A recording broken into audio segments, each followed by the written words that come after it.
Olá pessoal, estamos de volta em Joaquim Egídio e hoje nós trouxemos a nova Fiat Toro Vulcano 2022. A grande sensação desse carro, qual que é?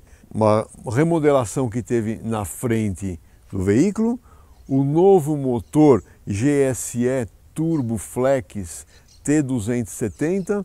Vamos vendo com mais detalhes. O preço desse carro agora de lançamento é R$ 144.990 nesta versão. Ainda na configuração Flex, a Toro tem a versão Endurance e a versão Freedom. A Endurance por R$ 119.590 e a Freedom por R$ 131.890. Na frente, qual que é a grande remodelação que teve? Primeiro, o capô do motor. Você vê que agora ele tem esses cucurutos aqui nessa parte, dois cucurutos, né? Segundo a engenharia da Fiat, ele já está preparado para a nova legislação de proteção a pedestre, que só deve ser obrigatório no Brasil em 2030. A frente teve também uma pequena reestilizada. Então, quem a gente vê aqui, a luz de rodagem diurna, ela está em LED agora e ela também é a luz de seta direcional. Farol nessa versão também é em LED. A grade teve uma remodelação com esse novo logotipo da Fiat no centro e essa bandeirinha estilizada da Itália aqui deslocado para a lateral. Com relação à grade, em todo o portfólio da Toro, são dois desenhos de grade que tem. Tem essa aqui e tem a outra que é utilizada agora na Ranch e na Ultra, que tem um formato diferente, mais trapezoidal.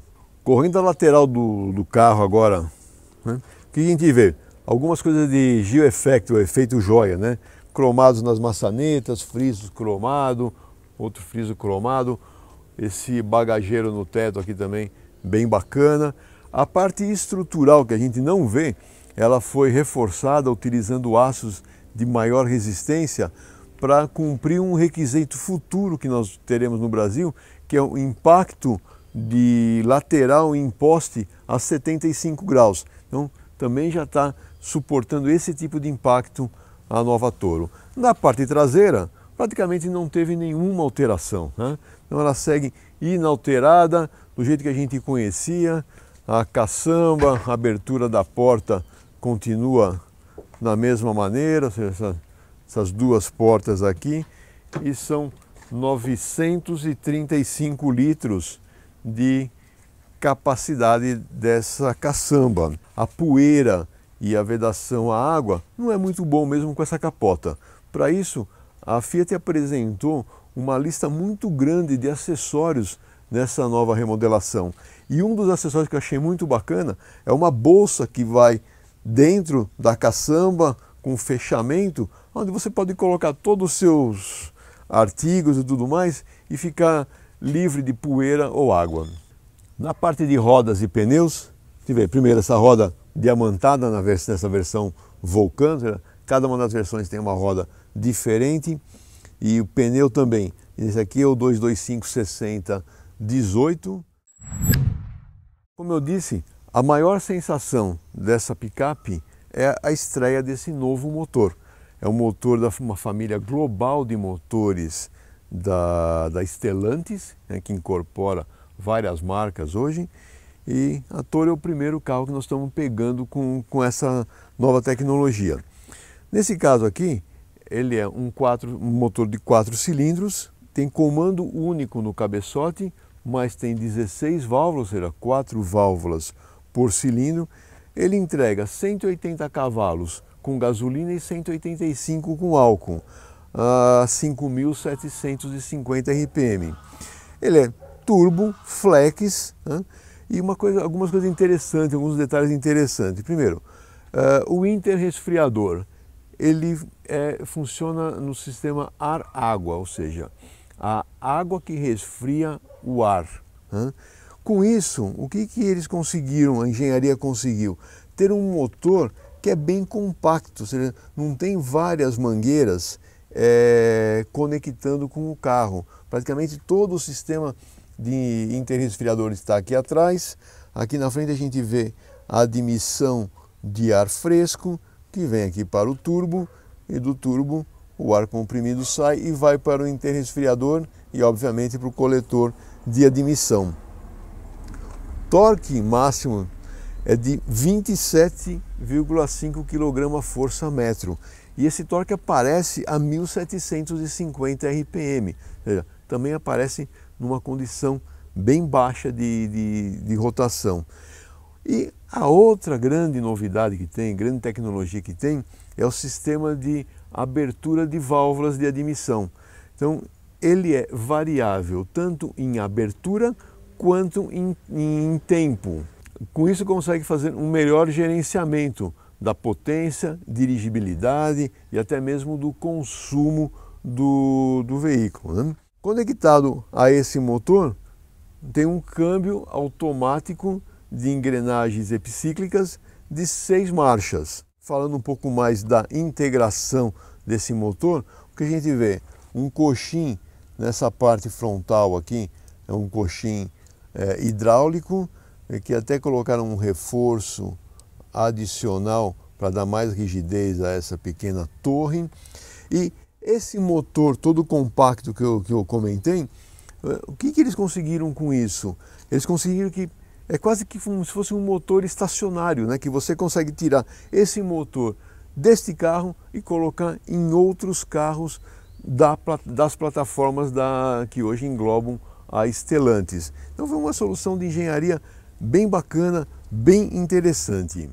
Outra coisa que ficou bem bacana é essa cobertura plástica. Ela tem material fonoabsorvente aqui por baixo. Infelizmente ela é fixada por 2 parafusos, não dá para a gente tirar e tampouco ver que a injeção desse carro é também uma injeção direta, ou seja, é um motor bem moderno, né? Com essa construção cabeçote e bloco em alumínio. Olha, ficou um projeto bacana. Agora, fazendo aquela avaliação tradicional do AE, do banco traseiro, a gente já aproveita para olhar as vedações de portas, que também são bem modernas, bem avançadas, boa vedação para ruído de vento, poeira. Bom, essa parte não mudou em relação aos outros modelos, né? Vamos ver que não é a posição mais confortável. Deixa eu ajustar o encosto de cabeça. Falta um pouquinho de espaço para as pernas, precisaria um pouquinho mais de gentileza do motorista. Esse banco dianteiro está regulado para mim, tem 1,81 m, então ficou faltando um pouquinho mais de conforto aqui. Por outro lado, tem o descansa-braço central, com alguns requintes aqui de porta-objetos e porta-copos, conexão USB e 12 volts aqui para a traseira. Falta uma saída de ar climatizado, mas um detalhe que a gente já começa a ver aqui de trás e é uma novidade nessa Toro 2022, são os porta-objetos que a engenharia trabalhou. Então, além desses tradicionais atrás do banco, veja que interessante, aqui tem um porta-celular. Segundo a engenharia da Fiat, eles colocaram 26 litros de porta-objetos nessa picape. Um volume bem interessante.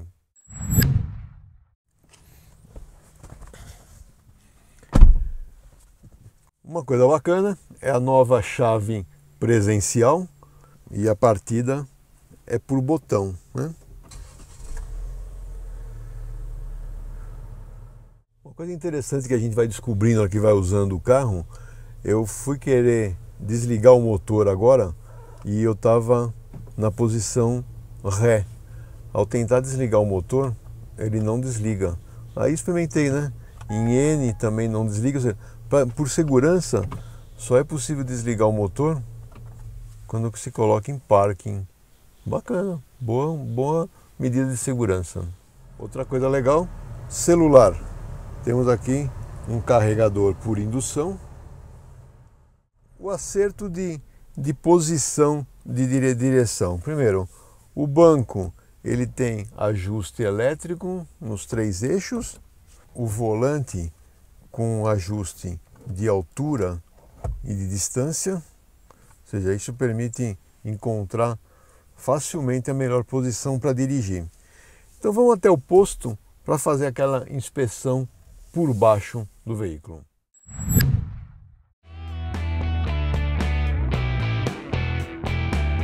Vamos fazer aquela análise técnica por baixo da picape agora. Bom, ela tem um bom ângulo de ataque, então isso não tem muito problema de raspar aqui à frente. A gente vê um lábio dando toda essa volta aqui, né? Principalmente para melhorar o escoamento de ar, esse defletor aqui também para melhorar o escoamento de ar e permitir que o ar flua mais livre por baixo do carro. A gente vê o protetor do kart, que não é um protetor, na verdade é um fechamento plástico, né? Ele tem uma abertura aqui mais por causa de temperatura do escapamento, mas ele tem um inconveniente de que para trocar o óleo do motor é necessário remover essa peça inteira fora. Em termos de suspensão, a gente vê um sub-chassis, né? Ele está montado diretamente na carroceria, não tem buchas nessa montagem e os braços de controle, né? Então tem aqui o braço de controle inferior, os articuladores com parafuso, bom para manutenção futura, suspensão MacPherson com barra anti-rolagem, freio dianteiro, pinça deslizante com disco ventilado, ou seja, seguindo basicamente o padrão que a gente já conhece. Daqui da metade do carro para trás, a gente vê dos dois lados, né? Na direita do veículo, as linhas de combustível, protegidas por uma calha plástica ao longo de toda a carroceria, e do lado esquerdo, a gente vê as linhas de freio, também protegida com uma capa plástica. O túnel central, o tanque plástico, que é também convencional, 55 litros de capacidade. E a gente chega na suspensão traseira. Aqui tem uns detalhes bacanas para ver. Bom, ela tem um sub-chassis bem robusto e vai nesse ponto aqui, onde ancora os braços. Ela é do tipo multibraços, ou seja, temos um braço longitudinal, 2 braços transversais, a barra anti-rolagem e o que eu acho interessante nessa construção da suspensão da Toro é, primeiro, a mola helicoidal. O que a gente vê? Esses primeiros 3 elos aqui, vê que eles estão mais próximos e tem essa mangueira de proteção. Por quê? Ao fechar a suspensão, esses elos vão se encostar. Ao se encostar, somente esses outros 3 passam a trabalhar, aumentando assim a constante elástica da mola. E para completar o aumento de constante elástica da suspensão, tem esse batente de Celasto, que também ele trabalha como um terceiro estágio, talvez até da mola aqui. A hora que ele encosta, ele não é somente batente de compressão, ele trabalha também na constante elástica da suspensão inteira. E eu gosto também da construção da Toro, desse amortecedor. Vê que o diâmetro do tubo é bem avantajado, ou seja, tem bastante óleo aí dentro. Na parte de freio traseiro, é um tambor de um diâmetro bom, e o acionamento do freio de estacionamento é via cabo, né? Então está esse cabo azul aqui que faz o acionamento. Bom, e aqui atrás a gente vê, né? O step está posicionado embaixo da caçamba, é um step do tipo mini, né?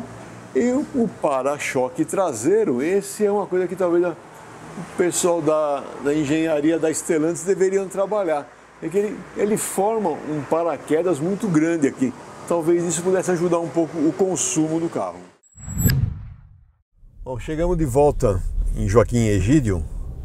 E como vocês sabem, eu gosto de pegar essa parte de paralelepípedo que vamos entrar e já avaliar a parte de aspereza de rodagem, né? Olha, muito boa boa aspereza. Se você vê aqui, lá na suspensão traseira, aquele apoio de mola com assento de borracha, aquilo ajuda a filtrar bastante essas vibrações de alta frequência. Olha, ficou bem bacana. Já percebe também que a movimentação da suspensão ficou muito melhor do que era a suspensão antiga da Toro. Passar na lombada ficou uma coisa gostosa de passar. Todas as lombadas que tem de Souzas para cá, você vinha 60 por hora, que é a velocidade da via, e você passa sem nenhum problema. Nessa outra lombada aqui, também, 50 por hora praticamente, passa muito bem. Olha, o acerto de suspensão que fizeram nessa picape para 2022, esse novo batente traseiro da suspensão, essa mola progressiva, deixou bem confortável, bem estável. E o principal, eles aumentaram a capacidade de carga, né?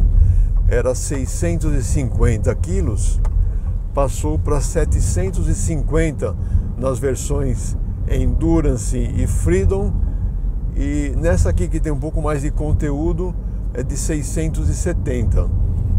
Mas ficou bem agradável, bem estável. Outra coisa que mexeram também, calibração de direção. Ela continua sendo a direção eletroassistida, mas em função de mudanças de bitola, offset de rodas, o diâmetro de giro ganhou alguns centímetros, e a precisão e a parte de esforço não teve prejuízo. Ao contrário, a calibração agora saiu até um pouquinho daquele do padrão Fiat que eu conhecia, que não era um centro tão positivo. Essa aqui está com uma centragem mais positiva. Olha, tá de parabéns os engenheiros que trabalharam nisso. A única coisa que eu não gostei nessa parte de direção é que são quase 3 voltas de batente a batente. Então, para fazer às vezes uma esquina na cidade, ele acaba você tendo que esterçar um pouquinho a mais o volante do que a gente gostaria. Mas tá dentro de um padrão bom para essa categoria de picape. A grande novidade é, obviamente, o motor 1,3 litros, turbo flex, ou seja, é 185 cavalos, né? Estamos andando com álcool aqui. E olha, a dirigibilidade dele, a potência, o launch que você sente é muito agradável. A retomada de velocidade, o casamento com o câmbio está muito bem equacionado. Eu gostei bastante dessa melhoria que a Toro traz. E olha, vai dar trabalho para a concorrência. Vamos fazer uma ultrapassagem aqui onde é permitido. Aqui, olha como que acelera bem. Vem bem na mão.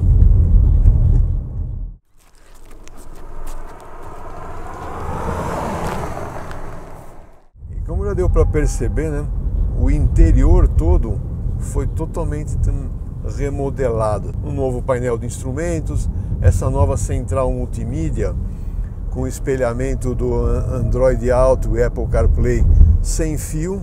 Mas falando das tecnologias que estão incorporadas à nova Toro. Primeiro, tem o sistema de auxílio de permanência em faixa. Ou seja, além de ele te alertar que você está saindo da faixa, ele faz pequenas correções do volante, ajudando e dando mais segurança ao dirigir. O outro sistema é o alerta de colisão com frenagem autônoma de emergência. Veja, ao deparar com um carro mais lento, uma bicicleta, um pedestre, ele aparece aqui no painel uma indicação de frear e ele faz também, quando necessário, a frenagem autônoma. E complementando essa parte de segurança, a Toro agora vem equipada com 7 bolsas infláveis, inclusive uma para o joelho do motorista. Na parte dos controles, o que a gente vê? Os controles do ar-condicionado agora são de 2 zonas de conforto, né? São controlados por esse comando central. Uma coisa que eu acho bacana é o comando do rádio.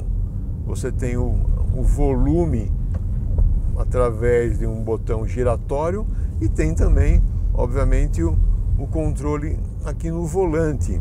Atrás do volante você tem do lado direito o volume e do lado esquerdo a parte de mudança de estação, né? Complementando o volante multifuncional, o que a gente tem?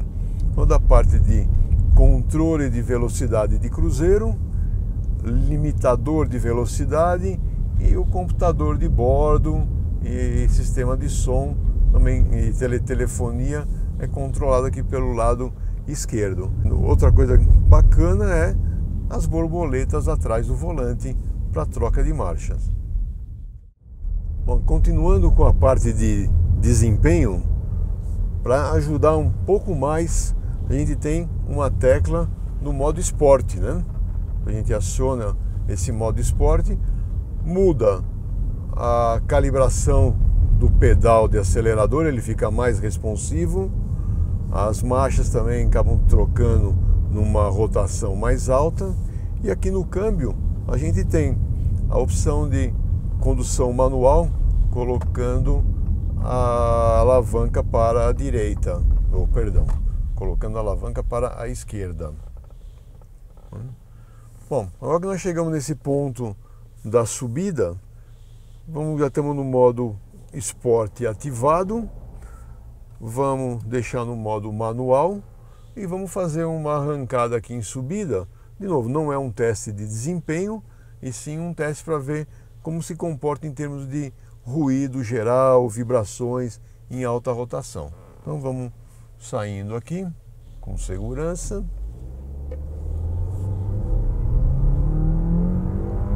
É que as trocas de marcha acontecem lá a 6.000 RPM, a gente não percebe nenhum aumento substancial de ruído ou vibração em alta rotação. Gostei. Olha, o nível de ruído, ele obviamente que ele cresce, mas não tem nenhum aumento muito grande, e a conversa dentro do carro continua sendo muito boa. E com todo esse desempenho que a gente viu na subida, ou esse comportamento, né, de crescimento de aceleração, a Fiat divulga 10,6 segundos no 0 a 100 com esse novo motor. A velocidade máxima, tanto o 0 a 100 quanto a velocidade máxima, tem algumas variações de modelo a modelo, dependendo do tamanho do pneu que utiliza. Nesse caso aqui, a velocidade máxima é de 197,5 km por hora, né?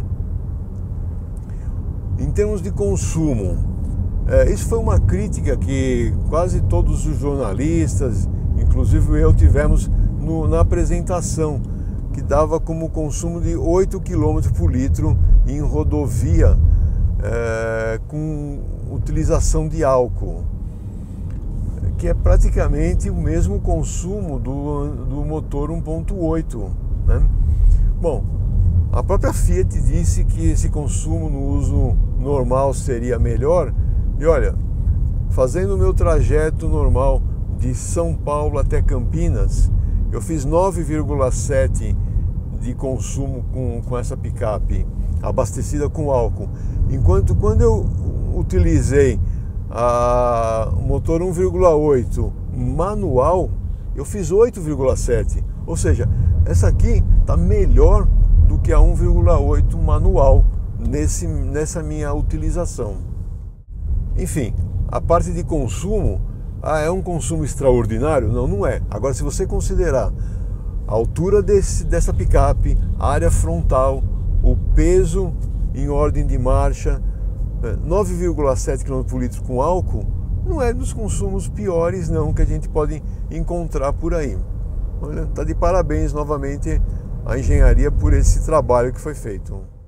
Outra coisa bacana é esse painel de desempenho aqui, mostra porcentagem de potência, turbo, rotação, então, aceleração lateral, são algumas coisas bacanas que colocaram também no carro, né? Bom, vamos pegar um trechinho de terra agora para ver como que desempenha em termos de... Primeiro, a parte de ruído, de rolagem nesses pedregulhos todos aqui. Olha como nesse piso de pedras ele passa bem liso, não traz muito ruído de rolagem para dentro da carroceria. Bem interessante, gostei.